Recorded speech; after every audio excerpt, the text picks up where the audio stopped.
Ahoy, fellow tossers. And welcome aboard The Joy of Trek, a crossover podcast exploring the Orion science vessels and time portals of Star Trek, all of it. I'm Kaki. I'm Kay. And hanging out in the two-dimensional opening credits is your chief engineer, Greg. Together, we're on a mission through the oddly specific references of Star Trek to find the explosion in every science lab and the excellence in every episode. Even the torn-up floor panels. I was using those. Because every episode must be someone's favorite, and it might as well be ours. So violate temporal protocols to make Una feel valued and join us as we fangirl into the joy of Trek. Absolutely. Hello, everyone. Did you guess which episode we're watching today? That is right. We are doing, in fact, the episode 207, Strange New Worlds. Those Old Scientists, or TOS, as we learn that it is commonly referred to. Apparently so, by fangirling tossers the world over. First aired on July 22nd, 2023. Written by Catherine Lin and Bill Wolkoff, and directed by, obviously, Jonathan Frakes. Oh. Riker! Why is that obvious? Oh, Jonathan Frakes has directed a lot. I know, but why is it obvious? Oh, pardon me. It's obvious to me because I've read the trivia. Okay. This one was a lot of fun. So, Kay, how would you describe this episode? The crew of Enterprise sets a milestone in fighting racial stereotypes. Hell yeah. Damn. Oh, it's the Cerritos, though. Right? No, it's Enterprise. No, it's the Enterprise. Yeah. With a little help from the future. Oh, that's awesome. Right, yes. Chief, what is the official synopsis of this amazing, much-anticipated episode? An accident while investigating a time portal sends Ensigns Mariner and Bradward Boimier through time from the 24th century, and Captain Pike and his crew must get them back where they belong before they can alter the timeline. Okay, yeah. Oh, yes. I remember, this was such a gift. This came out, I think, during... it was either 2022 or 2023, where there was literally a new episode of a new Star Trek series every week. Oh, damn. You had Strange New World, Picard, Lower Decks, Discovery, everything was going gangbusters. It was such a treat. And then this episode came out 5 days earlier than it had been announced as a special treat for Comic-Con or Star Trek Las Vegas or something. Nice, yes. Yeah, it was really great. I remember watching it and being like, hang on, did we download the wrong series episode? And sorry, I said download. I of course mean watch on the officially sanctioned network. Naturally. No. yes, because otherwise no one would ever advocate Orionish behavior. And sorry, here I go racial stereotyping again. If you don't get it from the original, sanctioned streaming service, it's just sparkling acquisition. Right, yes. That sounds Ferengi. So, did you, in your research, find any particular, any trend among the opinions? Is it a deeply beloved episode, for instance? It's far out of our comfort zone. Yeah, I know. Both comic book resources and Trek Movie called it the funniest episode of the series thus far. Lacey Bohr from Den of Geek wrote that the humor might not land for every viewer, but felt that the show could be applauded for taking creative risks. Which, yes. I mean, that's pretty much par for the course for Strange New Worlds, isn't it? Yeah. I mean, they have a very successful track record in with a limited run of 10 episodes per season, still trying things. Oh yeah. Alex Krantz from The Verge said that even at the episode's most silly, it felt like a proper episode of Strange New Worlds and not a weird and forced crossover. Yeah, no, totally. It's also true. And then it gets a little bit complicated. Oh dear. Okay, Phillips from Vulture, which is also a website, review website, that while on paper the different tones of the show should not have worked well together, in practice the episode made the combination look easy, relying on the commonalities of optimism and heart. No. And the Candido thought that the shift to live action made Mariner a less annoying character, which I agree. All right. Well, as a huge fan of Mariner, I don't care. I'm rewatching. Well, not rewatching. I'm actually doing a proper watch through occasionally. And my main question is, why the is Mariner still in Starfleet?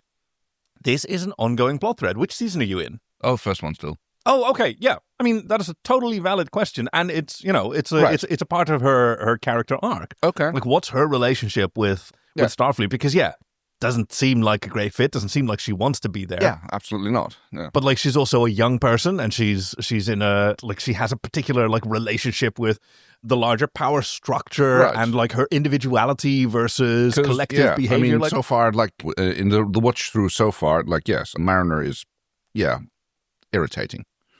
That's about the best way, the most positive thing I can say about it. So I really want to challenge that, because she challenges like our preconceptions of Starfleet's utopia. And they're pretty shallow. Like there's a lot that's fundamentally very troubling that we accept, right? And here's a character who doesn't.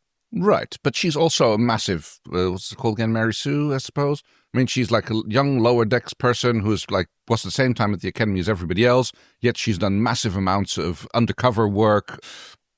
She knows everybody. She's done missions with Klingons, with everybody else, and it seems like she's a good bit older than Tendi and Rutherford. Oh, okay. Yeah, I mean, it doesn't come across in animation, of course, but yeah, sorry, a huge Mariner fan over here. But hey, let's get back to this when you've seen more seasons. Yeah, absolutely. So there's one more opinion that we're always very interested in. Oh yes, in the recommendation, of course. Who recommended this episode to us? Let's find out. So this episode was recommended by Blackrain. Oh, a returning visitor. Thank you very much. Who said, time travel, crossover, animated live-action fanboying or girling over your historical idols. What more can you ask for in a Star Trek episode? Boiler tries his best not to contaminate the timeline, but it's Boimler we're talking about. He's going to mess things up, or his bestie Mariner will. This is a great episode overall, mixing the humor of Lower Decks with the hard-hitting stories of Strange New Worlds. It was also perfect that both the voice actors for Boimler and Mariner both look closely like their cartoon characters. This episode always brings up that question of how you would react if you meet with your hero, someone you never thought you would, either living or dead. Yeah. Yeah, very good. Something that even the Enterprise crew gets into. Yeah, I mean, right at the end, they have a little, when they're like, do we sound annoying like that when we talk about like the old Enterprise? But yeah, it's an interesting thing that he mentions that they look like their character. I believe that was actually done intentionally, that the animators were basically kind of based the characters of the voice actors, specifically for this opportunity, should this opportunity ever arise. Oh, whoa. But I'm not sure if that's canonical or if that's just like something someone made up. I don't know, but like the Mike McMahon and the other creators of Lower Decks have been very communicative. Chief, do you know anything about this? So I'm not able to find anything exactly about that per se, but there is something noteworthy here that I think is the fact that it was written by Catherine Lynn, who was a writer for Lower Decks for the first 2 seasons before going over to Strange New Worlds.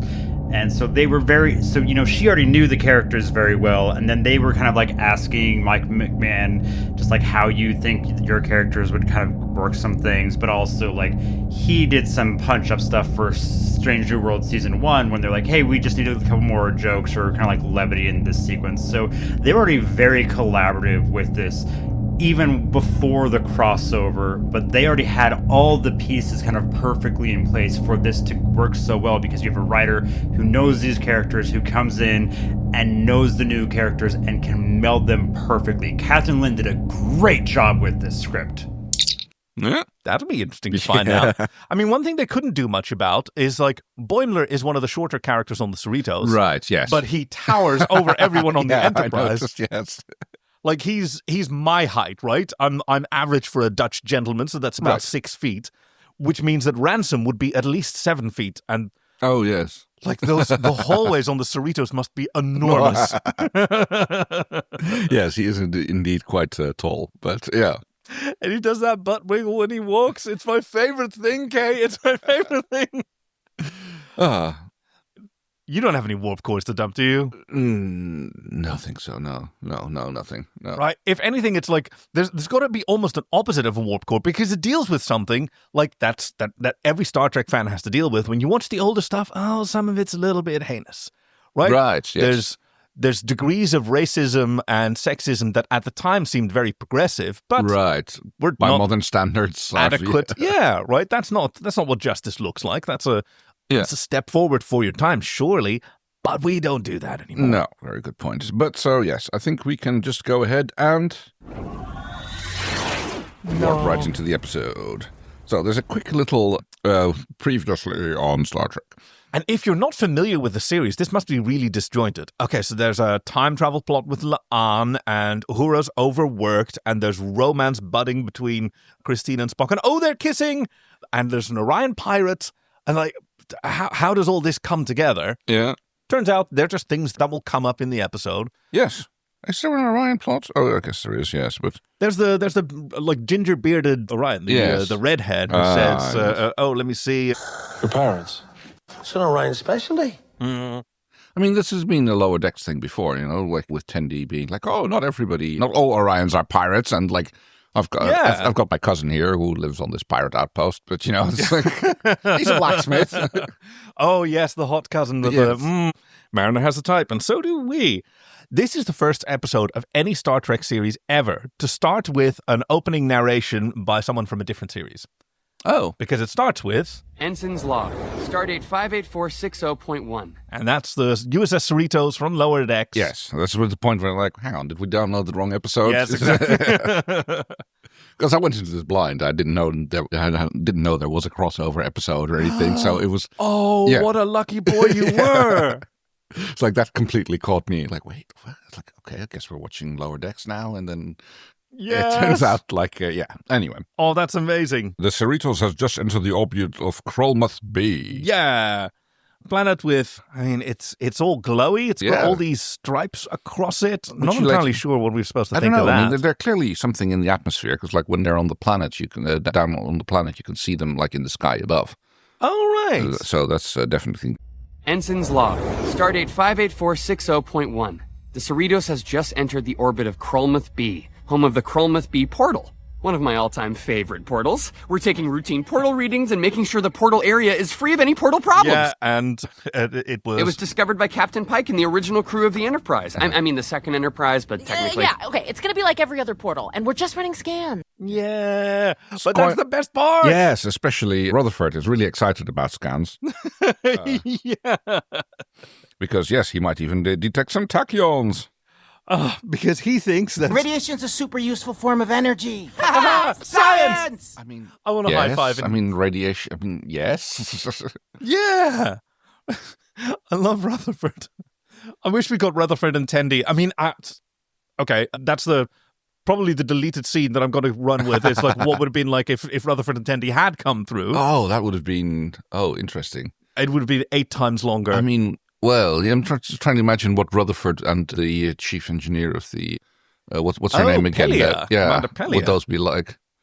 Who apparently might be fire and oil, or water and oil, who or knows? fire and water. One of those combinations. It might, who knows? Yeah, it might work really well. I was really concerned about her floors, which she uses. I mean, everybody uses floors, don't they? Yeah, exactly. So don't mess with them. I kind of love that. How okay, we're jumping way ahead because that's right at the end of the episode. But yeah, how they basically have those floor panel lifters, which is. Anybody who's worked in a data center knows exactly how that works and how. Oh wow! Yes, like, that's exactly how a computer data center with the floors work. You just right. You just put a suction cup on the panel and you lift it out, and then you have access to whatever's underneath the floor. And they've probably still got spanners in the future too. Yeah, hydro spanners, I believe. Hey, but it's totally appropriate to mess up your temporal order because we're doing a time travel episode, and Rutherford is really excited. Do you think there'll be tachyons? I can't wait to measure some freaking tachyons! Woo! And you're right that all those lines that we saw on the outside of the planet are also in the sky. Oh, so they kind of look a bit like Northern Lights here, except they're more orange. Yeah, so maybe some lower energy. Yeah, who knows? Some interesting kind of radiation. There might be just like it must just be a sun with a lower energetic output of the solar particles. Yeah, because they can clearly breathe it just fine. And then there has to be something with the magnetic field in order for it. Well, we don't know where on latitude-wise on the planet this portal is.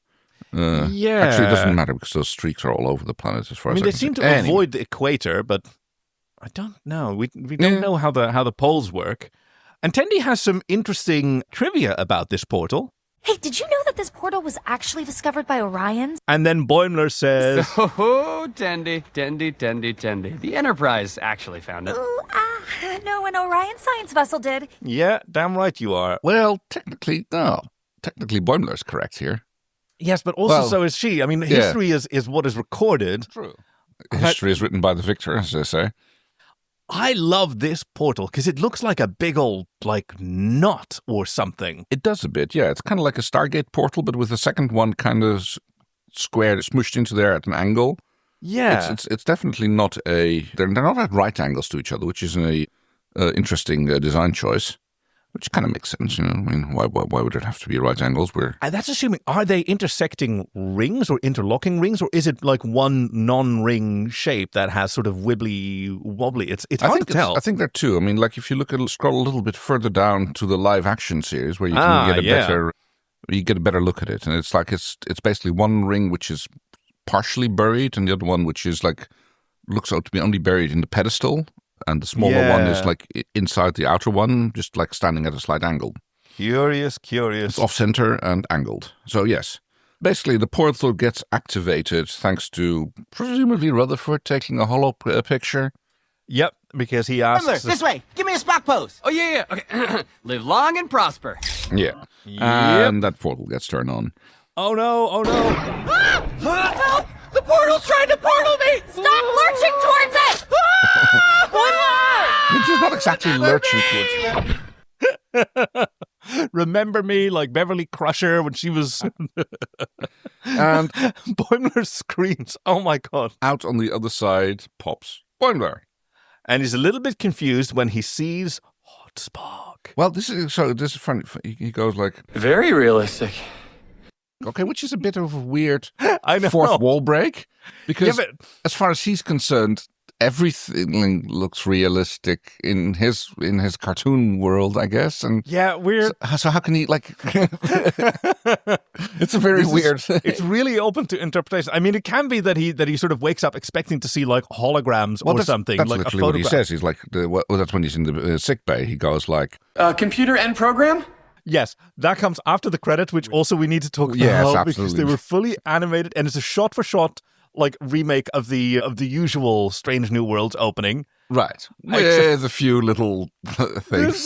There's a little sort of warp nacelle sucking parasite creature that is my favorite thing in Lower Decks, and it's just there happily sort of slurping on the Enterprise's nacelles. And it wanders off at some point. When they're passing past the starbase, it detaches itself and and it goes and had a little and it goes like, oh, post-meal there's nap. more over there. Oh yeah. Captain's log, stardate 2291.6. En route to deliver a crucial shipment of grain to a colony on Setlik 2, we encountered something more pressing. A time traveler. I love how quickly they get through all the basics of a time travel plot, like wondering where he's from and doing scans and discovering all that. All that's taken care of during the opening credits. Yeah, it's because we've been there before. Star Trek. It's not relevant to the plot in any way, shape, or form. Wowing anymore. So I love this little exchange where they find out that his Starfleet Delta is... It's not just a badge, it's also a communicator. He's right here. But flipping it open's the best part. I like ours better, too. I mean, yes, for someone who used to own a Motorola M3 Razor, it absolutely is the best part.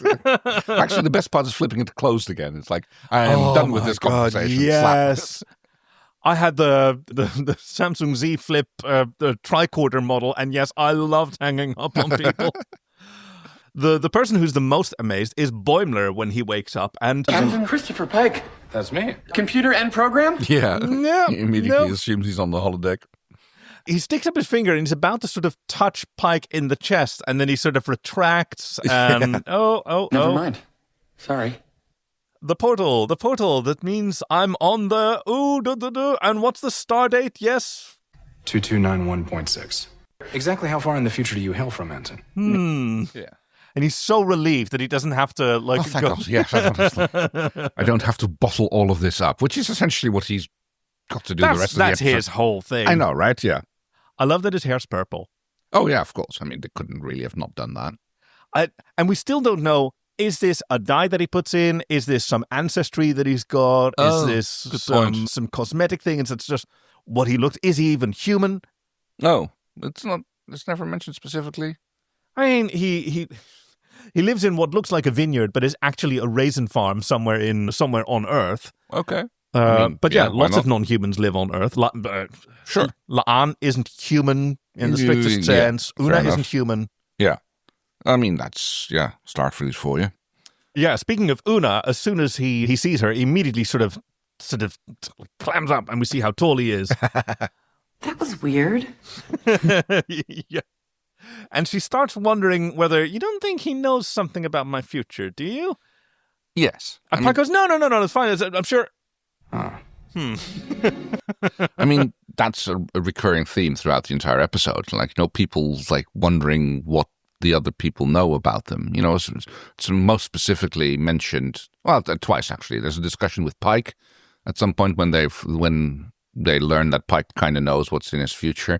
And from the other side, when Mariner talks to Uhura, where it's like, Uhura is like, expresses her, discomfort, I guess. Yeah. At being fangirled over. It was like, I'm only 22, it's like, and I'm... You're right. This episode has lots of people dealing with the concept of a future in different ways. Yeah, totally. Like for Boimler and Mariner, it's something to get back to, right? That's their goal. But you could also see that as an allegory. I mean, for certainly young officers or people, with a career vision for where they want to be in the future, that the now is just a stepping stone to get there. Yeah. And on the other hand, you have Pike, who's dealing with the idea like, hey, for my father, this day, because he's older than his father lived to be, this day was something he never got to have. Yeah. Huh. Oh, okay. And, of course, Pike's knowledge of his own future. Right, yes. Which also goes with Spock, where he learned something about his future. And they both decide, okay, yeah, that's great, but the now is also really important. Right, yeah. We can't, I mean, that's the classic time travel problem. It's like, you can't be who you are in the future. You have to get there, ideally through the path that you originally took to get there. Yeah. So, yes. You have to be true to what you're doing now. Right, absolutely. So, for some reason, Boimler and Uhura are in the captain's quarters? Oh, yes. Entirely unclear why they're in the captain's quarters, where he has a saddle, like which every serious horse equestrian has, of course, has his own saddle. That's where La'an sort of dumps him. Like, you stay here where there are... Right, why in the captain's quarters? Well, the captain, it's his ready room, which is also like a meeting room. His kitchen and his... No. Look, this is the business part of the... I thought that that's just shot from the other side. It's the same room. No, his private quarters are his kitchen. They hold a lot of like conferences in this room. It has the big screens, which is presumably what Uhura needs for some reason when she wants to come working here. Which is after Boimler, who's just had a conversation with La'an, where she gave him some advice about like, don't get attached to people. Right. Because I had a time travel thing. Well, you've time traveled too. A small change here, we won't feel anything. Yet it could destroy your future, your friends, loved ones. Because that's what Boimler needed. Yes. More pressure. Absolutely. I mean, he does so well under pressure. He's left, indeed, in the ready room / observation lounge, which is a sort of a combination thing, and he spots, Pike's saddle, which... Okay, touching this can't possibly change the future, right? And his idea of touching is to do a Riker maneuver. He climbs onto the saddle and does a little giddy up, and which is when Uhura catches him. It's like, excuse me, what are you doing? So, I mean... What are you doing? Just it's a historical saddle, so I'm just appraising it. Yeah. And Uhura's like, no judgment. It's like, no, that's fine. Which I do believe, I read this in the trivia, it might have been, the actor who plays Brad Boimler, I don't remember his name. Chief, what's the actor's name? That would be Jack Quaid, the son of Dennis Quaid and Meg Ryan, and I recognized him when I was watching The Hunger Games recently because he's just one of the guys in the background. He's actually the guy that kills Rue in The Hunger Games, and... Hey, f*** you, Jack. Doing that in honor of Jonathan Frakes, who was in that very moment directing this episode. Ah, of course. And because, Boimler in character has served with Captain Riker. Ah, all right. He spent some time on the USS Titan. Nice. Where his thing, however Captain has a thing when you go to warp, it's like, give me warp to the factor of 5, 6, 7, 8. Okay, pick one. Yeah. Now that they've been able to do some scans, they're ready to call for Ensign Boimler to join them down on the planet. Can you please report to the transporter room, because we are sending you back. where Spock has a question. Yeah. Mr. Boimier, I cannot help but notice that you keep staring at me. Mm. Actually, here, wait, hold on. From this angle of the portal, we sort of see that it pretzels a bit. So it's not a ring. Seen from the front, they look like rings, but at least one of them is actually sort of more of spiral. Right, I see what you mean. Spirals back, and maybe under the ground, it joins back up with either itself or what seems to be the larger ring. Yes, possible, yeah. I mean, that makes sense. That it's kind of like, whatchamacall one of those? A Mobius strip, which is kind of like coiled up. That would make sense for a time portal. Yeah. It's got lights on one side, then I'd expect those lights to be on the other side as well. It doesn't have to be literal all the way around, you know. Yeah, but like a Mobius strip only has one side. I know, but like it doesn't mean that doesn't make it means required to be lit over its entire length. All right, and it's got all these glyphs written on it, and Mbenga is there and is scanning it with. And is that a classic TS-122 tricorder? It's a 120.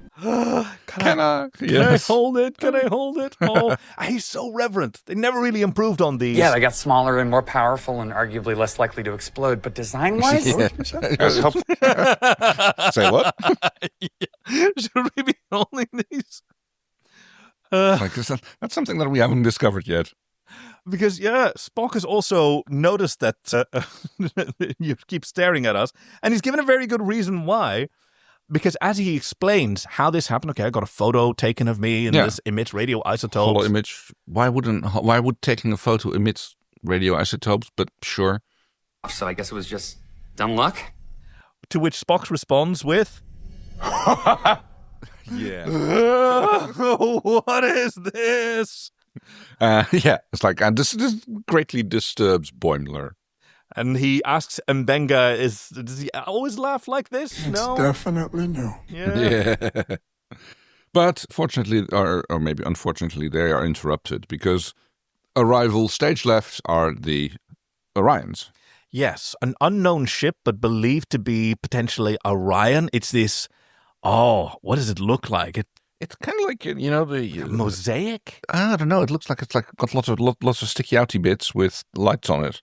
Not entirely sure what the idea is, but apparently it is a... Vests are specifically designed to full sensors. Perfect timing. Yeah. Yes, and in walks Boimler, and we get a point of view shot, handheld of the... Oh my god, it's the bridge! Yes. Just like Wesley got in Encounter at Farpoint. Right, yes. Like this wide-eyed look of wonder. I mean, it's every little fan's dream. Like, what does it look like when you walk out of the turbo lift onto the bridge and everyone's doing their job and it's also beautifully lit? It's amazing. He immediately identifies it as an Orion ship. I built a model of one in a bottle. It was a small ship, a big bottle, but still. And he has reason to believe it's a science vessel, to which Pike goes, do Orions have science vessels? It's like, and he's like, oh, well, it's not really cool to be racist towards Orions anymore in where I'm from. Uh-huh. But what if I happen to know... Careful. That's a peaceful vessel. Yeah. Fortunately, they open hail U frequencies and... And they meet Captain... what's his name? Captain Har Karas of the Orion science vessel Dvar. Unfortunately, he doesn't really do a good job of conveying the fact that he's a scientist, because he acts just like a sleazy pirate would be pretending to be a scientist. Right. This is the difficulty with cultures interacting with one another, right? The sort of baseline of mutual suspicion and guardedness in Orion culture is very different than what we'd expect. Yeah.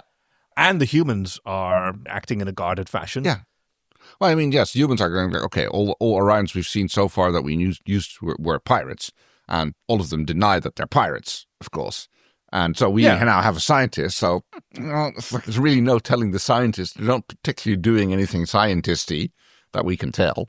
I mean, what do scientists do in the real world? They sort of randomly invade other people's territory. They seize artifacts that they think are valuable. That's more colonialism rather than Indiana science. Jones, right? That's, like I said, that's more colonialism rather than scientisty. But, it's not. I'm sure there's not as much difference between the two. There's not as much air between those two as we'd like. True. I mean, a lot of historical scientists were colonialists. But, there you go.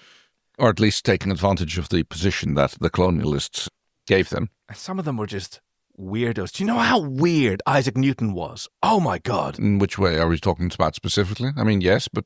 So, like, aside from his massive ego and, like, spending so much of his amazing brain at, like, attacking all of his detractors and competitors and seeking credit, like, he spent as much time, like, trying to figure out the esoteric spiritual dimensions of the mythical Temple of Solomon as he did, like, solving Newtonian dynamics. He was an alchemist. Yeah, right? Yeah, but that was... I mean, back then, alchemy was still a valid branch of science. Oh, yeah, until they, you know... Chemistry hadn't dropped off yet. Exactly. So it was just another thing. And it turns out that, like, that's one that he wasn't particularly on the right track on about. But, you know... Newtonian physics was more his forte, apparently. Yeah, and the calculus, for which he utterly destroyed Leibniz, who co-invented it. But then also, like, he built himself, like, the world's first, like, modern scientific laboratory. Right. You know, 80% of all fine glassware in Europe was in his office. And the first thing he does is give himself an orbital lobotomy. Just ram a spike into the corner of his eye and wiggle it about to see what would happen. Turns out, permanent migraines. Oh, that's to join the other, you know, he also stared into the sun to see what would happen, also permanent migraines. Great. Well, I mean, maybe he needed a distraction. I don't know. It's... So this interaction is not great because while they don't attack and destroy the Orion ship, the Orions beam up the portal and make off with it. Yeah, totally. I mean, okay, so they're obviously British. Yeah. This belongs in a museum. Wait, but hold on. It belongs here. Yeah. It's a cultural treasure. Leave it here. Study it here. God damn it.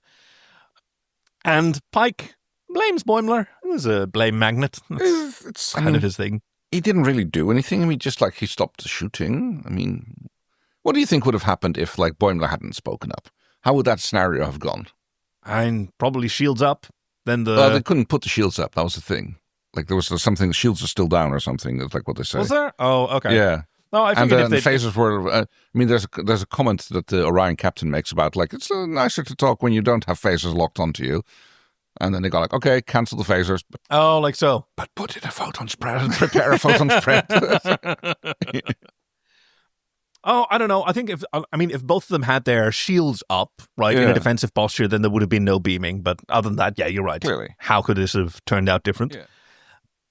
Pike and Number One have a little conference where, you know, he goes to her for advice when he needs to reflect on his decisions. Yeah. Which is absolutely great. And he observes... I shouldn't have listened to the ensign. It's why we lost the portal. It's just... And it wasn't yours. It technically wasn't yours. It's like why we lost the portal. Oh, like so. Well, they needed to solve this problem that they have with a time traveler. Yes. You know, having a future person on your ship is against temporal protocol, I suppose. Well, I mean, temporal protocol is to deal with the situation when it happens, so it's not against protocol. And they get to compare. Oh, I wonder if this is maybe a reference to like the experiences that Star Trek actors or the fandom actors have had at conventions, because Boimler's a huge fan of Pike and he's not used to that kind of reference. And Una's like, yeah, me not so much. No, but I mean, in relation to what you say, it's like what Pike excited says. to see me there for a second. It felt like my future wasn't so bad. Yeah. But then he goes and alters time. I feel like I'm trying to stop a toddler from knocking over the furniture. I mean, that's kind of like a good description of Boimler on an average day. But... And where is he now? Well, he's in the bar where he finds an unattended iPad and the f***ing Scooby gang of Ortegas and Chapel show up with... What you got there? Hey, nothing. Just doing some, warp field mechanics. Yeah, just like working on it. And she totally messes with him. It's like, oh yeah, chronoton poisoning and... Oh my God, yes. It's like, do you have jetpacks in the future? Like, we have jetpacks now. Yeah, but like smaller jetpacks. Okay, so this is where it first started dawning on me, which like I felt kind of like was picking up in the rest of the episode as well. It feels like the Strange New Worlds cast crew is written more in the style of Lower Decks, and the Lower Decks crew is more written in the style of Strange New Worlds. Oh, and that's specifically this scene. It's like they've kind of like because they show up as like they've decided to let's go bully the new let's deflower the boy. Yeah, cocky. What? I noticed it in the rest of the episode as well. They're not out of character, but they're kind of like slightly different, like more cartoonesque. You're right. Yeah, they're more exaggerated versions of themselves. Right, yeah. Like Pike's exasperation. Yeah, and Mariner and Boimler are kind of like toned down a little bit from their usual hyper cartoony selves. Brilliant, yeah, because you've got to meet at some level. You've got to be in the same room, right? So you tone up one and you bring the other one down a little bit, and then it becomes a good crossover episode. I mean, it's got so many moving parts and so many explorations of very similar themes that are all done fairly quickly. Right. The different ways that they don't get a whole lot of screen time, and one's no more important than the other. I mean, that's a little bit more Lower Deck style. And they actually mentioned that they lampshade it beautifully. It's like, why does everybody talk so slowly? I know. So quietly. Yeah. So he accepts this bullying from Christine and Erica. Yes. But he confides in them that, it's so magical to be here, right? I mean, is it just like nonstop excitement? Lieutenant, hello. Meeting all these aliens who are still actually, alien? This is the golden age of exploration. And you guys get to actually live it. I mean... But it's, and yet they reminisce similarly about the original Enterprise, the NXO, I believe. Yeah, the NX-01. Yeah. Yeah, the grass is always greener, and there was always a time. I mean, I've heard particle physicists sort of wistfully talk about the 60s when, there's a new particle being discovered every week, and now they're so far apart. And But yes, where's Uhura? Oh, she's working, of course. Oh, yes. They invite him to movie night, and he asks... Is that something you're doing for Captain Pike's birthday? And it's like, is this birthday? Yeah, well, I mean, in the future, his birthday is a holiday, and... Crap. Yeah. Crap! Yeah. Please do not tell La'an I said anything. Yeah. So, he desperately is trying to avoid telling why Pike's birthday is a national holiday. And they move on without him. No, throwing him as a party is a great idea. Should we do that? I will give you all the credit for it. Don't put my name on anything. So much credit. Still a bit more of the bullying. And they leave him there and pass Spock, who, in a gif that will live in my head forever, just smiles straight ahead. Terrifying smile. Yeah. It's like that, that's like a... what's him called? Bateman smile. Norman Bates from Psycho? Yes. Yeah, it's not even a smile that doesn't touch his eyes. It even connects with his eyes, but it just doesn't go anywhere. No, it's just like a terrifying grimace, really. And it makes Boimler run after Christie. Yes. Because he needs to talk to her. Nurse Chapel, hi. I need to talk to you about Spock. Because he's worried that he broke Spock, and he's trying to figure out how to explain that to her. Because But I've read every single book about Spock, and they mention his upbringing on Vulcan, his pet Salat, his relationship with his mom and his dad, but nothing about a happy, smiley, jokey guy, period. Stop. Yeah. None of this is your fault, okay? Yep. Yeah. He was like this before.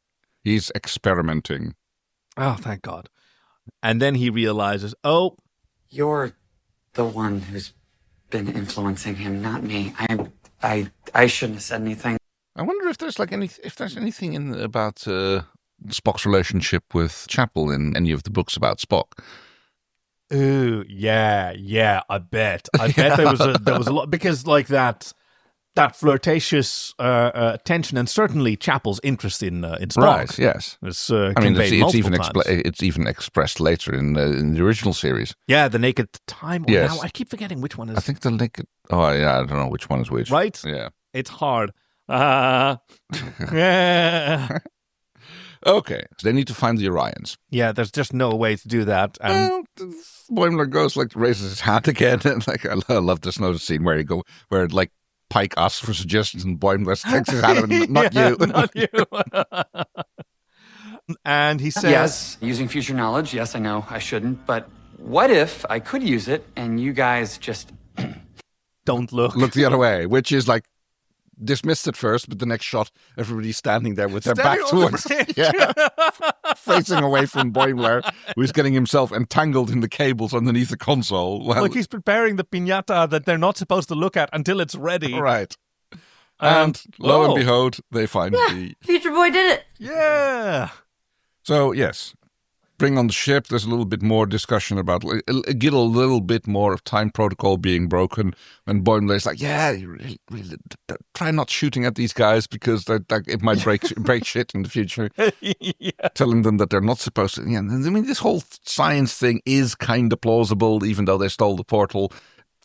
Yeah, so this bit here... We were extremely clear about mentioning any... Please, sir, one of my friends back home is an Orion. Yeah. Doing it anyway. She's a junior science officer in Starfleet, and her great-grandmother's on the Devar.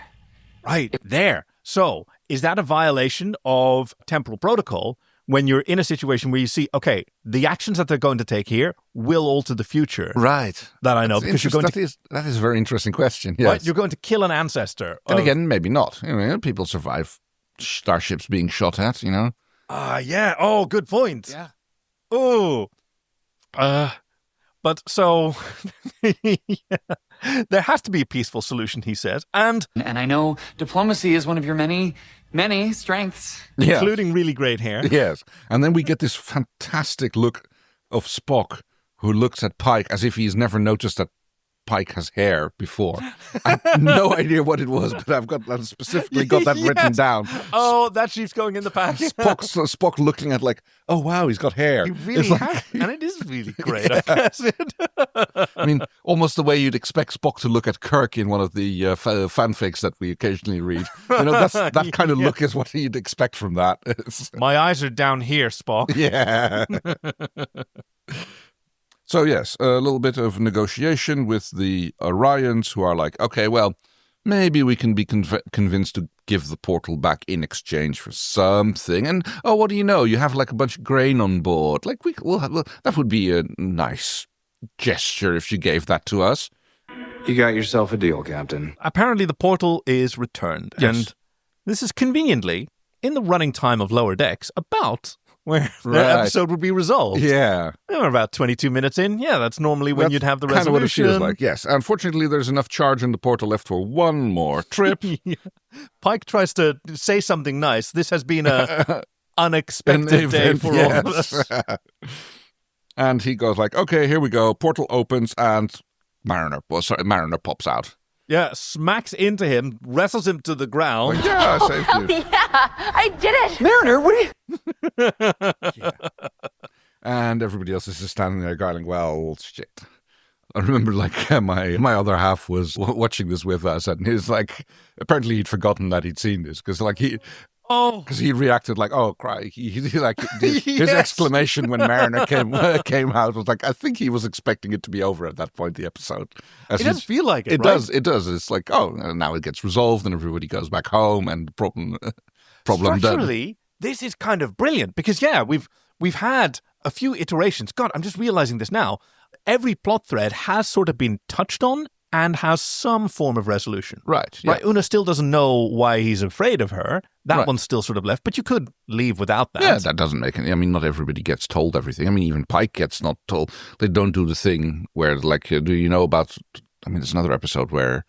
who is it, like, asks him, like, do you know about your future, even about the chair? Yeah, especially about the chair. Yeah. That's... I can't remember which episode that is, but you kind of... Chief? See... I was trying to figure out what you were talking about because I was pretty sure that it was this scene, and when I was looking it up, I didn't find anything else until I realized that it's a meme. The thing that you're referring to here is just a meme referring to this scene as like another way of doing it. Like, oh, you could totally see Mariner saying like, oh, but does he know about the beep beep chair? And Pike saying, I know about the beep beep chair. So it's just another way, a more obvious way of referring to his fate than how they actually did it. Hey, we have our own temporal thing that we can make use of anytime. We have the knowledge portal, which is like the one that we saw in the animated series, the viewing portal, which messes up with which messes up Spock's existence. Yeah, and she. Wait, Boims. Did I time travel? Yeah. Does she call him Boims more often, or is that a? It's a pet name that she has for him that he tolerates. She's got her sleeves rolled up, which were apparently like sewn in there by the costume department to make sure it didn't ride up too much. Yeah, speaking about the uniform, like, is the uniform that are their uniforms? Are they like a unique for lower decks? Yes. Because I noticed that especially the white stripe seems particularly bright, almost like it's like a reflective material. It's really, really bright. Yeah. And this is particular. In lower decks, we also see the sort of quilted first contact uniform with also a white stripe added to it, which is also a great look. I mean, she even has some sort of comments about the uniforms that she's seeing here. Ooh, ranks on the sleeve. I don't know about that. and she's so excited about. He has the old thingy. Yeah. And they have to deal with this again. 5 to beam back. The exasperated look. So they are back in the ready room, and I am afraid Ensign Mariner depleted the last of the supply. Well, in my defense, that thing has like 0 instructions, you know? which we later learned to be true, because there's like lots of writing on it, and it basically amounts to time travel. Travel. Yeah, exactly. I love that they have a whole arc about Uhura having to do the translation and figuring out what it is like because of a comment that Mariner makes, and then it turns out to be non-information anyway. That's And she has a little argument with Boimler where he said, "Oh, you ruined everything," but she was worried about him. For all I knew, you were dead or stuck in a dystopian San Francisco in the middle of a riot. Have you noticed that the references are weirdly specific? Referencing past tense or future tense, whatever one was called, the DS9 episode where Cisco, Dax, and Bashir find themselves in a dystopian San Francisco. Oh, right, the famous one with the bell riots. The homeless are rounded up into camps. Also directed by Jonathan Frakes. Ah, okay. Yeah. But the main thing that they're dealing with is that they were completely unprepared for how hot Spock is. Yes. Much like Dax when she saw him as well. I guess so, yes. So like, it's just, he's full of surprises. Like the body, which is kind of weird. The face, the ears, what? I realize we're all... Because, sure, there must be pictures of Spock. It's like, how are they unprepared for how hot he is? I mean, if he's read every book on Spock, certainly he must have seen photos of Spock in this day and age. I mean, the iconic Spock is significantly older. Right. I mean, as fantastic as... The iconic Spock is only a few years older. Oh, I mean, from the point of view of them, like he was responsible in part for the reunification of ultimately Vulcan and Romulus. Fair point, yes. He disappeared from their time frame, trying to save and that was Romulus. That was 100 years later. Oh, if that hadn't happened yet. Well, for Boimler and Mariner, I mean. Right. And that was... that time is for them is still recent past, because that happened during the Next Generation era. That timeline, basically. Yeah, I'm not exactly sure when this takes place. I think this takes place before the destruction of Romulus, in which case, as far as they're aware, Spock is still alive. Right, yeah. And so when you see him on the news, it's Ambassador Spock now, but yes. But it's like for us watching like I Claudius, or as my family called it, I Clavdivs, and seeing young Patrick Stewart, right, with a little mop of hair, a little rakish little haircut that he's got, yeah. But yes, there is no more Horonium, or whatever they call it, yes? Yeah, Horonium. They need to get to order and discuss it, and he says... One time traveler is a security threat, 2 is... a disaster. I thought you said they were cool. Yeah. But Boimler and Spock get to make some more. Yeah, because they can synthesize it, which is risky. It might not work. It might blow up a huge chunk of the ship. And, I really want to say no, but... Yeah. How much more damage could you do at this point? So go for it. Yeah. And Spock goes like, well, I could use an extra pair of hands if Mr. Boimler is not afraid of losing one of them. And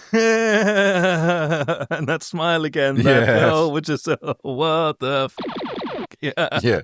Spock smiling now? Yeah, he just doesn't know how to do it. Go with it. Let's go with it. Don't like it. Yeah. Boimler comes running up to Mariner again. I love his run. He did such a great job translating his animated movements to to live physicality. Especially when Una comes up and he power walks away with that famous butt wiggle. Yes. Moving his whole pelvis side to side. It's incredible. I must have taken a few takes to get that right. Where Una asks Mariner, hey, what's up with this? And like, yeah, you're kind of a big deal. And he has a poster of you. What's she a big deal for again? I mean, so she's like recruitment posters feature the. No, I get that. I mean, she's an exemplar of Starfleet excellence. Right. No, sure. There's nothing specific about it. Like, we know why Pike is famous in the future, but. Right, I mean, there's lots of officers that are known for really significant things that they've done and like participated in, but a lot of those are things that happen to you and you have to deal with them, right? Yes. Or problems that you cause yourself if you're Kirk. And like, if you're a recruitment office, then you probably want to promote those. Here's someone who's just amazing at her job. What a thing to live up to. But yes, he has a poster of you in his bunk. It's like a pin-up poster. Yeah, it's a poster that is pinned up. Yeah. He's saying the same thing here. Why is she being so like she's being very weirdly evasive about it, thereby making it sound suspicious rather than. I mean, she lives in a future where probably they have specially color-coded pads where people keep their porn, and that's okay. Then you know not to touch those without prophylactic gloves. But she asked, having a pin-up poster is so. It's so weird and small. It's like, okay, did you catch a glimpse of her ankle? Well, but the thing is, like, she asked, like, is it a pin-up poster? And then Mariner goes, like, it's a poster that's pinned up, thereby implying that, yes, it is, or maybe not. She could just say, it's a recruitment poster.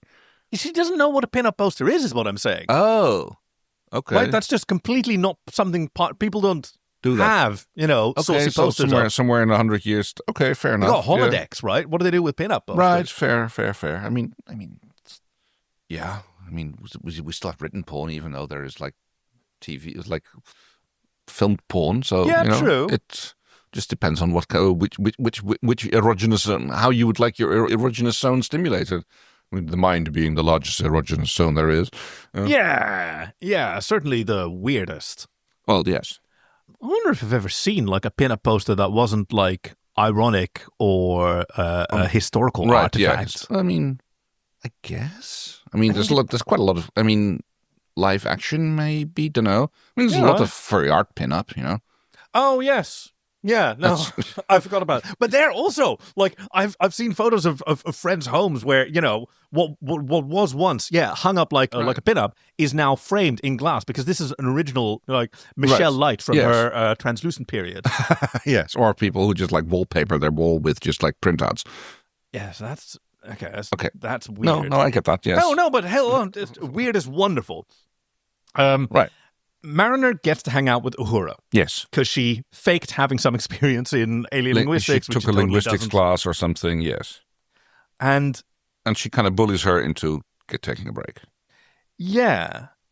Because we get to learn from Uhura's perspective, right? Honestly, it's kind of weird you even know me at all. Yeah. She's 22. But she's the youngest officer on the crew. Yeah, I'm just starting. Like, I just finished my dissertation. I haven't taken a breath to like think of my identity. Yeah. There's just so much work to do. It's just a lot of pressure, Yeah. And also, how am I supposed to have fun when I know I have to become this universally known, super translating, unflappable, hardworking badass? And who later fangirls about Hoshi. Like, yeah, right. She spoke like 84 languages or something. God. Yes. And she's so hot. And she got the jumpsuit. Mariner quotes the rule and regulation to her, like regular breaks, and drags her over to 10 Forward or whatever it's called on the Enterprise. Yeah, the bar, right? The bar, yes. Straight up have a bar. And she mixes them up some Orion Hurricanes. Well, kind of. They actually didn't have any Orion Deluxe, so I kind of had to improvise, which is honestly for the best. That stuff will mess you up, truly ruin your life. Which comes back right at the end of the episode. And, of course, Uhura has snuck a pad with her, and she's sneakily working. Like, hey, you're not supposed to work. And she gets some advice from Erica, who is a veteran of the Klingon War. Yeah. It's like, oh, that looks like Nausicaan. Oh, I'm talking about, like, on the front. Oh, right. Whenever there's a moment, you take a break, right? So, yeah. Because you never get that time back, and... Work will still be here in 5 minutes. Yeah. But yeah, when when Uhura puts the pad down and downs the drink in one gulp, yeah, it's like, ooh, take it easy. Oh, easy. That's a lot of... I've seen these.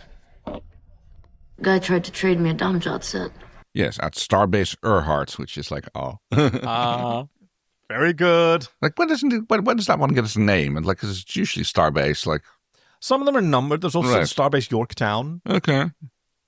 Oh, and it's Earhart. That's how Amelia pronounced her name. Earhart, okay. Yeah, I mean, when I read it, I thought it was Earhart as well. Ooh, Captain Janeway gets to meet her. Oh. Yeah. And not even on the holodeck. No, for realsies. She's been kidnapped by aliens and cryo-frozen, and they find them in the episode of 37s. Ooh. Yeah. So this unlocks some clues. Yes. What's Domjot? Oh, it's this billiards game that Nausicaans are terrible at, yet love to bet on for some reason. When they're not cheating. Erica, you're brilliant! This is true. I am. Why? Why now? Any particular reason this time? Realizing that connection, like that means that this is an ancient Nausicaan dialect. So apparently the Nausicans were a time-capable species, or at least... Maybe they just like wrote a warning on it, Yeah, like, that Nausicaan OSHA labeled. Watch the fuck out. This is like a time traveling portal. Do not fuck with. Do not cheat the train. Anyway. And now we get... Okay, for someone who has, I don't know that I'd call it a fetish, but certainly an appreciation for fit men in aprons. I don't know why. Oh. I really, it's not just like straight up a sex thing. I just think it's an incredibly great look. So Pike wearing an apron, and now we have Hot Spock and Boims be-aproned. I really don't know whether I should admit this, because now people are going to make fun of me for it. Oh. But it's a good look. It's not even a servant thing. Why did I open my mouth about this? Kaki, you really should not have opened your mouth about this, because I'm going to be teasing you about this forever. This is just going to be a new thing in our friendship, especially because of my aproned Pike cosplay. I'm going to be teasing you about this forever, man. You made a mistake here. Also, it doesn't necessarily have to be like a sexual thing or whatever for it just to be like a turn on, because I know like a lot of people just get like are into like when guys like roll up their sleeves or whatever, but with the aprons it's just like, well, yeah, because like, he could like feed me afterwards. Like, it's seduction via food. And I mean, if it wasn't for Anson Mount already being ridiculously handsome, having great hair, very charming as all hell, like just the idea of just like, yeah, he's just gonna feed me too. Like, hell yeah! Like, do whatever you want me to do, Anson Mount. Like, sure, I'm here for it. I guess I should say that about Captain Pike, not Anson Mount. Don't harass actors. They're just. No, I put my foot in my mouth. Oh shit, cocky! It started as me teasing you. Now you gotta tease me. Oh shit. Okay, so.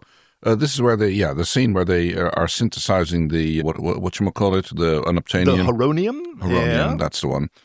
Which is also a good background for a discussion between Boimler and Spock about, basically the Spock that Boimler expects and the Spock that Spock isn't. And basically, again, more chrono protocols being violated here. Well, he says... It does not take an expert observer to recognize that my experiments in human emotion trouble you. And we must therefore surmise that in the future this is not something that's not something how he is. Yes. Must you surmise that? He asks. Yeah. But actually the important thing is that Spock detected that Boimler said something to Christine that upset her. Mm. And that's what he wants to know. Right, yes. And he says... Yes. The universe needs Vulcan Spock. If everything that I know happens. And yet, I have no choice but to stay true to the path I've chosen in this time. Right, so he figures like, I will turn out the way I will turn out. Is that not logical? Regardless of what you're saying. And which now is, then they're onto dangerous shit. Yep, shall we activate the synthesizer? So sure, I mean, is it going to blow my hand off? We are separating fissile isotopes at high speeds. The chance of an explosion is now to a coin flip. That's not very good science if you're doing that. Oh my god, the 50% chance of an explosion. Also, you can't separate... you can separate them by centrifuging, but it requires very high-speed centrifuges and a lot of them, and not like one which is standing on a table there. I mean, it's a future centrifuge. They got a heavy lid on it and everything. Yeah, I know, right? They're wearing aprons, Kay. What? Okay, so yes, we get the spinning centrifuge. Do you feel lucky? Oh, sorry. No, not at all. Okay. Sorry, still going. Okay, is that bad? Are sparks bad? Yes. Seat cover. Okay, sorry, that was a long one. No, I get it. So, yeah, sparks fly, they duck back and forth. There's a little bit more of Boimier screaming. Oh, please let it be on. Please let this work. And you get the final shot where they kind of like peek out from either sides, wearing their aprons and their safety goggles, which at the moment in time, gagging as well. Right, which at the time I mentioned, like, okay, they look like a future Daft Punk, but now I realize they look even more like, what's that movie called again? The Emperor's New Groove. Oh my God, yes. There's a scene with Imes and Kronk, who are also wearing aprons and safety goggles at some point when they're in the lab, and that's exactly what this looks like. Amazing. I've ruined everything. Yeah, you have, Boims. Yeah. It wasn't his fault. He did everything as Spock told him, but yeah. Anyway. For some reason, he goes to Commander Pelia. Yes. The Lanthanite engineer. Oh my, there is nothing quite so soothing as a properly calibrated warp core. And you're one of those future kids, and also I'm a man. And her advice basically sums up to fake it until you make it. Yeah. She remembers someone who said... He said to me, I always pretended to be someone I wanted to be, until finally...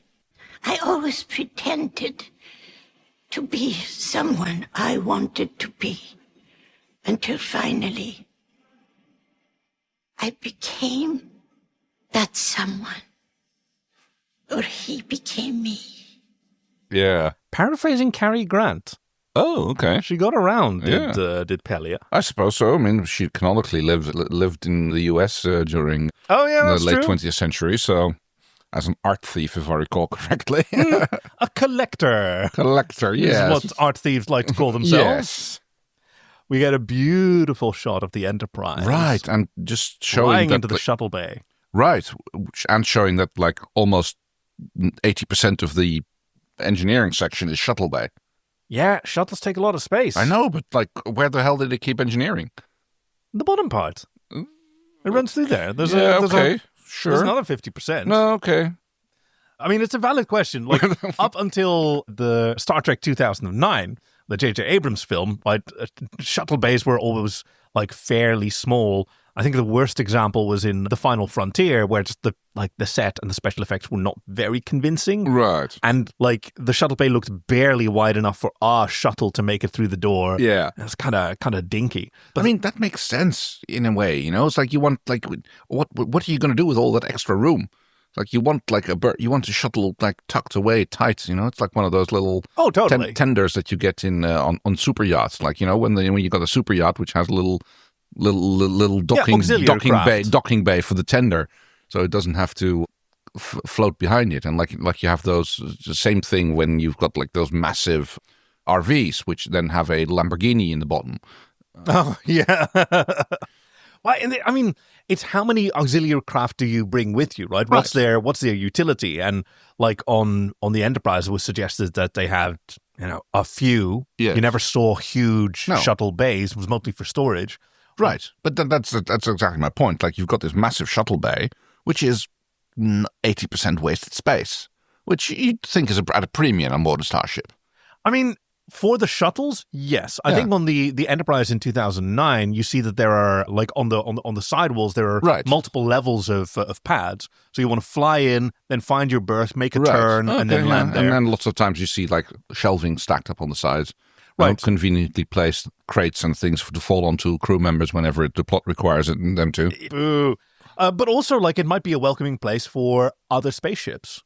Okay, yeah, sure. Right, they want to dock with the Enterprise. You have some room to accommodate them, and it just looks cool.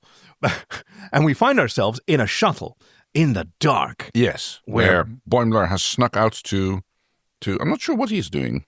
He's going to send a message to the Orions. Right, that's it. Because he learned that the grain that Pike traded for the portal is of critical importance to the people of Setlik 2. Right, yes. Was specifically designed for their biome, and if they can't get it, then they can't feed themselves, and their entire civilization needs to be relocated. Which is apparently something that Pike considered worth it. Yes. Yeah. He considered one planet's fate to be less important than a time traveler, which, may be valid according to regulations. Right. Turns out Mariner had similar thoughts. She's also in the shuttle. Yeah. I mean, she wants to help him because... Ever since I got here, all I've done is open my big stupid mouth and screw everything up. But if I want to be a hero, I have to fix things. Ooh, what are we fixing? Yeah, and she's on board. So she... Actually, why was she there? Probably just being a busybody like she usually is. She's always... Why is she even there is a question that you can ask about Mariner most of the time. Yeah, but usually it has an answer. Why is she sitting in the dark with her legs up on the console in a... She's already there when you see Exactly. I don't know. I mean, it's a very Mariner thing to do. Yeah, I guess. But as clever as they think they are, by using a shuttle's communications grid to send that message so it won't be detected... Yeah, fortunately, Laan Boysin points a phaser at them and goes like, well, it's a good thing that Uhura likes to monitor the channels. Wow. We get another first-person shot of Pike's quarters as Boimler walks in, where the captain takes off his apron. Very good. Yeah. Which, Chief, wasn't that your costume? Oh, aproned...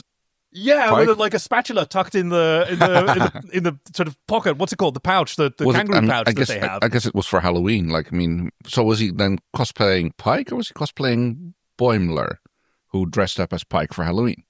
Chief, is that you can retcon?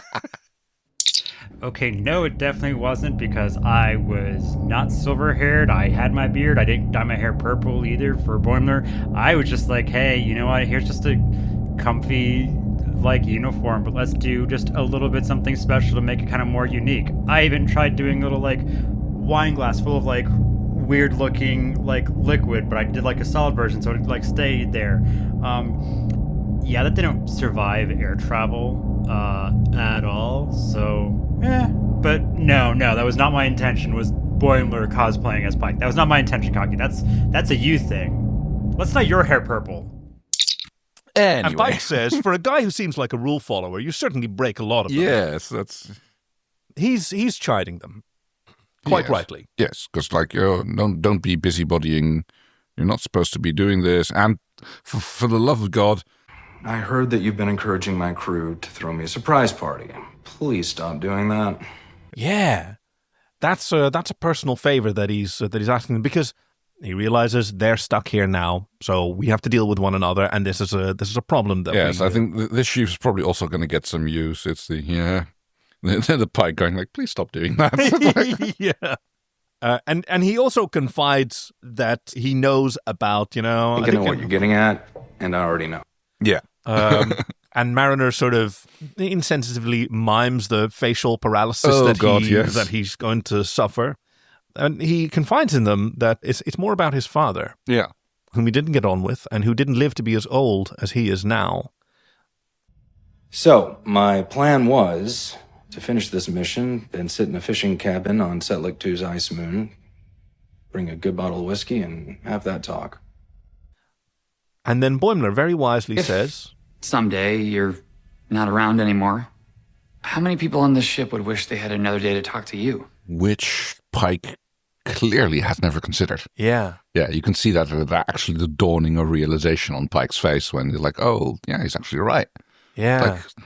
And for Boimler, this is very fresh. He is having this opportunity.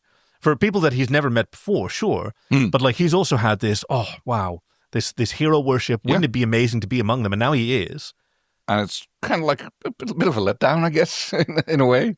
I mean, of course, it's amazing that he gets to meet them, but he's also very nervous about it. And it's not at all in any way that he ever imagined it. Yeah. Because I guess he just imagined it just being a member of the crew. Right, rather than being the problem of the week. When you imagine yourself as Mary Sue, right? Yes, right. The original story, which I read a while ago, and it's only a page and a half long. Yeah. It really is Well, she was a young writer. She had a lot of fun. But here's something, speaking of writing, that I really, really respect about Pike. He listens to people and very consciously internalizes what they're saying and lets it affect it. Something that I'm learning as well at this stage in my life. Which actually leads to the resolving a plot point. Yeah. Because he's like, oh. I can understand what it must feel like, the both of you coming here. I try to think how I would feel setting foot on Archer's Enterprise. Oh, the NX-01? Don't worry, Boimler would freak out about that, too. The NX-01? They don't make them like that ship anymore, huh? And then Boimler goes They do. Oh, wait a minute. Those things were kind of almost made out of unobtainium. Unobtainium is the right word. Because it was lightweight, it was conductive, and it was just the right shade of gray. Right, yes. I mean, unobtainium, plutonium is also one I like. Oh, nice. I like that. So they call a meeting of everyone is standing around the conference table, and he would like to apologize to everyone with a limerick. But I don't know why. How? What the limerick? Don't. It's a little bit of fanboying about if whether or not the grapplers are a good thing on the NX-01 or not. I love grapplers. There are, See? Yeah. Some people do, some people don't like them. But fortunately, the tradition in Starfleet is that there's always a piece from the previous ship aboard. Since the NX-01 used horonium alloys, right? They can use that piece and extract the horonium from it. Where is it? Apparently in engineering. What is it? It looks like a bottle. Yeah, exactly. Like a pressure bottle. Yeah, exactly. Something like that. Valve-y. And everybody else is chatting about this. But yes, the brilliant comment of our chief engineer. Oh, careful with my floor. I use that. It is illogical to assume you are the only one. Says Spock. And now they're dealing with, oh, wow, we've been walking over history this whole time. Oh, my God. I'm a huge fan of Travis Mayweather, first pilot of the NX-01. Yeah, and this is where Sato was on that ship, too. Yeah. Where they start fanboying. Do you know she spoke 86 languages? Yeah. Hey, are we sounding like them? Yeah. Indeed. It is exhausting. Because everybody does it. We all do it. Yes, totally. Oh. Do you have an era that you fantasized about, in actual history? Oh, at any point in your life? Not really. I mean, especially not in my work-related thing. It's not like I have Linus Torvalds fantasies or working at IBM at any point in time in the past. So, You never thought it would be cool to drop acid with Steve Jobs and Wozniak? I don't know. I mean, maybe Wozniak, but it certainly never occurred to me. I don't. As far as I understand, Steve Jobs wasn't that nice of a person to be around, but... No. But if you had bags and bags of LSD... Well, sure, yes. I mean, I've held acquaintances with people that I disliked for pettier reasons than that. I mean, I don't need Steve Jobs to get LSD, Turns out. Good job. And now they have the horonium that they need. They put the bottle in a thing which kind of just whatever. Sort of drains the horonium out. Yep. And in the transporter room, just before they go down, there's an opportunity for Boimler to explain to Una what his behavior is like. Or Mariner does it. Yeah, she actually goes I might have, apparently she has finally figured out what a pinup poster is. Oh, yeah. And I might have given you the wrong impression there. Yeah, you're the literal poster girl / woman for Starfleet. And she was a big reason why Boimler joined. Ad Astra per Aspera. To the stars through hardships? Ooh, not entirely sure. My Latin is a bit rusty. Chief, can you correct us on that, please? There's nothing to correct you there. Ad Astra per Aspera is to the stars through hardships. So you're spot on there. Which is apparently her personal motto. Because she goes, put that on the poster. Yeah. Yeah. Something that was very important to her. Oh, Chief, right. Can you remind us of the context of that, please? So it was the motto of Starfleet prior to the Federation, and it was something that she learned in history class, and she was drawn to because she knew what it was to endure hardship to reach the stars. Oh, yes. Thank you. And yes, Spock sends them off almost makes Boimler basically cream his pants by totally. by doing the live long and prosper thing at him. Yeah, which he returns with You also live and... He's beamed away and he's gone. It's fantastic.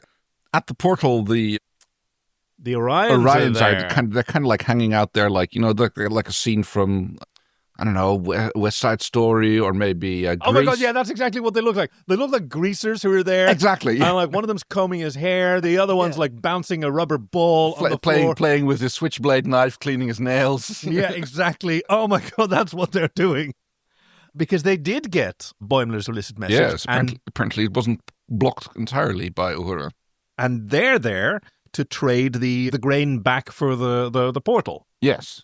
That message was sent without my authorization. I'm afraid we still need it. Yeah, so we're going to... And they're like, okay, well, fair enough. But, yeah, how about, like, we give you credit for discovering it?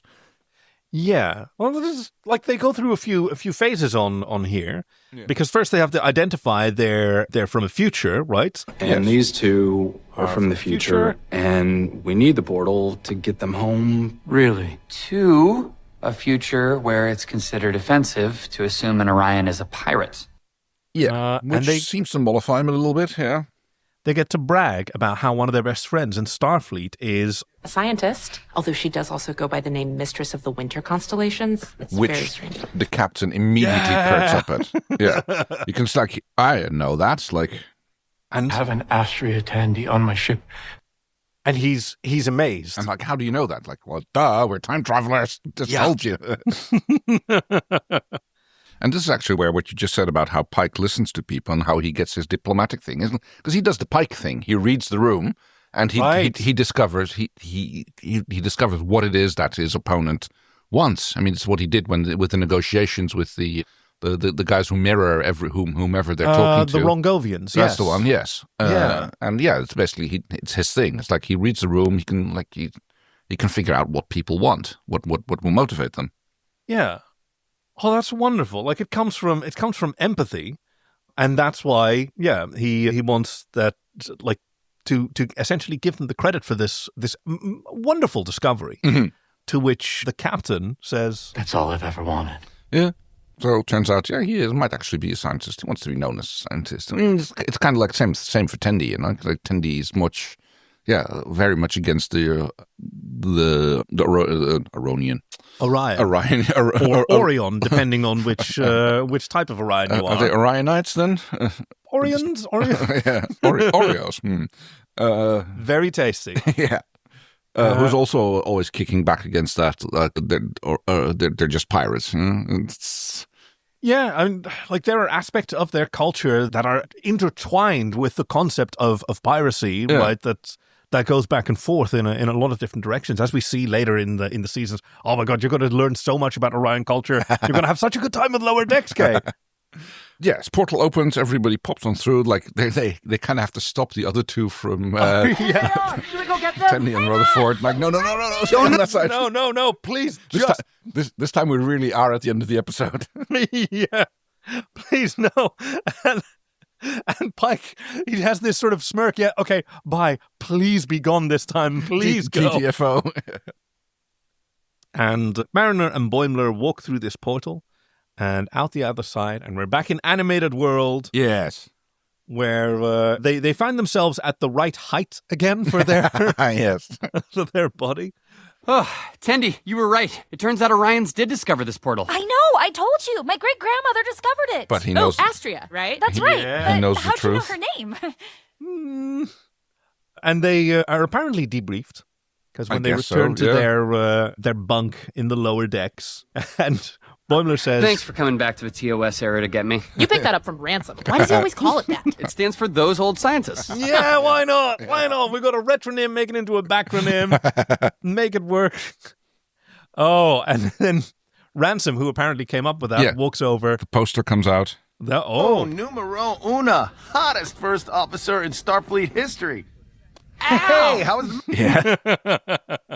Appropriate, because Jerry O'Donnell and Rebecca Romaine are married in real life. Oh. Nice. They are the two hottest first officers in some people's list. Sure, yeah.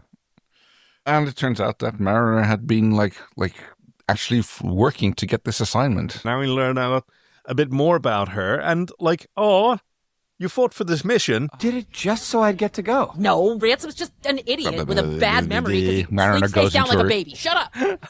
clearly lying, denying whatever her real motives and feelings are. But Boimler isn't fooled. No, Like, no. he's Like, yes. And we get a final scene on the on the Enterprise back again, where everybody. The Enterprise is animated now, and so is everyone. Yes, really great job at that. And what exactly have we been drinking for the last hour? Orion Hurricanes. Karas gave us a bottle of real Orion Delac, so they're genuine. Which is like, that shit'll fuck you up, is what she said, and like, yeah. With some actual Delac this time, which Yes. is apparently the reason. Apparently the reason Lower Decks looks like this is because everyone drinks Delac. And it makes you go two-dimensional, like, Why does everything feel so two-dimensional? My arms don't normally do this. Noodly arms. But, yeah. And what the hell is in these things? Do my arms look usual? Like, and they're all squinting at her. yeah. Is it? Like, no, you kind of look normal. What the hell is in these things? Maybe someone spilled some Delac into the worker hole in. Oh my god! Yeah. What an episode! It's so much fun to run through. Absolute delight, this one. Oh. So. It's weirdly not a lot of work to find something joyous in No, the already it's celebratory episodes. The plot is thin as paper, of course, but it's now that I've come back to it, like seeing it through this lens of, hey, it's multiple iterations of the same theme. Oh right, yes, of course. It's all about the personal interaction and like people discovering, thinking about the future. It's like it's about the past and about the future and like how you develop into that. Yeah, and everybody has their own relationship with it, but crucially, we can all learn from each other. Yeah. That's also a really important component, and I think that was beautifully expressed in this episode. It was, absolutely. So, what did you think was? So fucking cool. Boimler's physicality, like the walk, the butt wiggle walk away, like it took my breath away when I saw it. I couldn't breathe for laughing. It was so good. I was gonna go for Boimler's hair, but also great. And I appreciate purple. Could I get away with it? Yeah, you probably could. I mean, it's like it's a few shades darker than he has it in the lower decks. Yeah, that's true. It's almost, well, it's not granny purple, but it's like, I don't know what his natural hair color is, the actor, but it's brown. I've seen it, right? Like So medium brown. Yeah. So if you want to get it purple, then you probably had to dye it quite dark to get over that.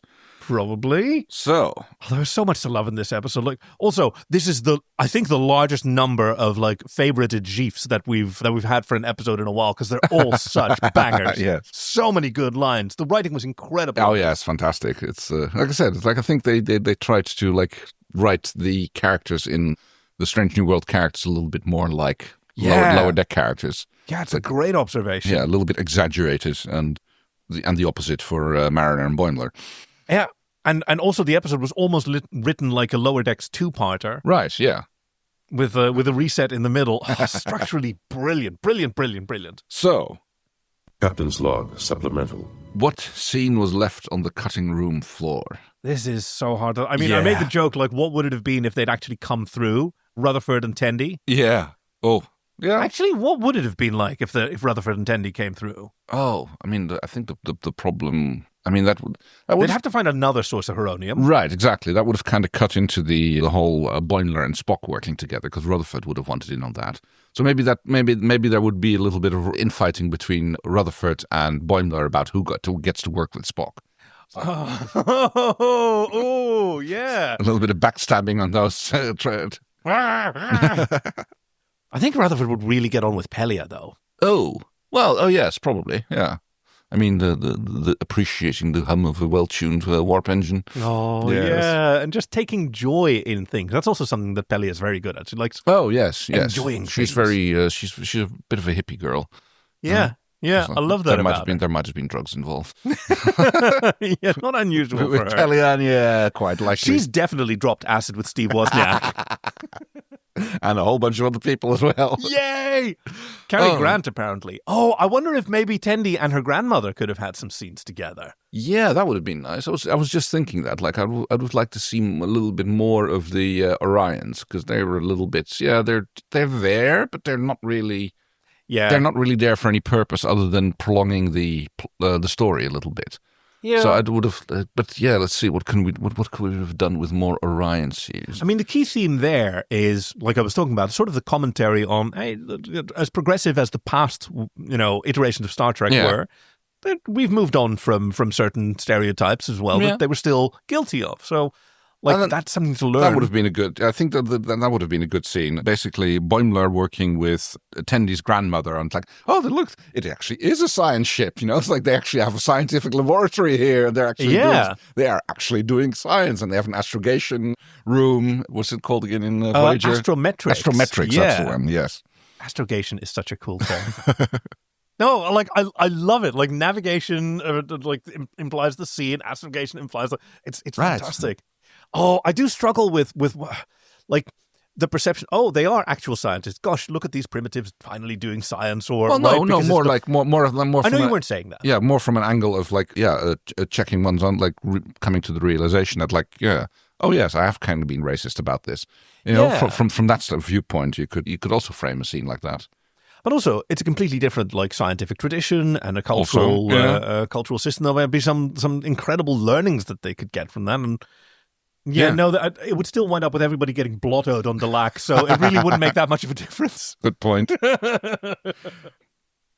Now. All right, so, as usual, the Chief has left us a trail of breadcrumbs. Yeah! Which should lead us to... Next time on an all-new episode of Star Trek. All right, let's find out, because this one, as always, has been recommended to us by our beloved listeners, some of whom have upgraded to lemon-stealing whores. Ah, yes. Which, Kate, do you care to explain what that is? Lemon-stealing whores is how we lovingly refer to as our Patreons on that site. Yeah, thank you which so you much. can find out if you go to joyoftrek.com/links, which also gives you a link to a page where you can leave a recommendation of your own. And who knows, maybe the Chief will select yours, and then you will be able to have a head start in guessing which episode is the upcoming one, should you have any recommendations. All right, so prick up your pointy Vulcan ears and put on that weird smile as we check out these clues. Starting with... I'm a doctor, not a botanist. Okay. Okay, he's definitely doing his Robert Picardo voice here. Doing a really good Robert Picardo. Yeah. He's fantastic at it. But also, I don't know that he could do a Bones. Oh, good point. Yes, it is a classic Bones. I mean, it's either a classic original series line where it's Bones actually saying it, or it's a... Yeah, because Beverly barely did it. Barely, I don't think she ever did it. I don't think so. I mean, the Doctor from Voyager does it multiple times. Yeah. Bashir, maybe? I mean, he likes to throw us off, right? It's always so difficult. Clue number 2. More Cardassian literature. Oh. I think you'll find this one more to your tastes. So that it takes place in the future during the time when Cardassia and the Klingon Empire are at war.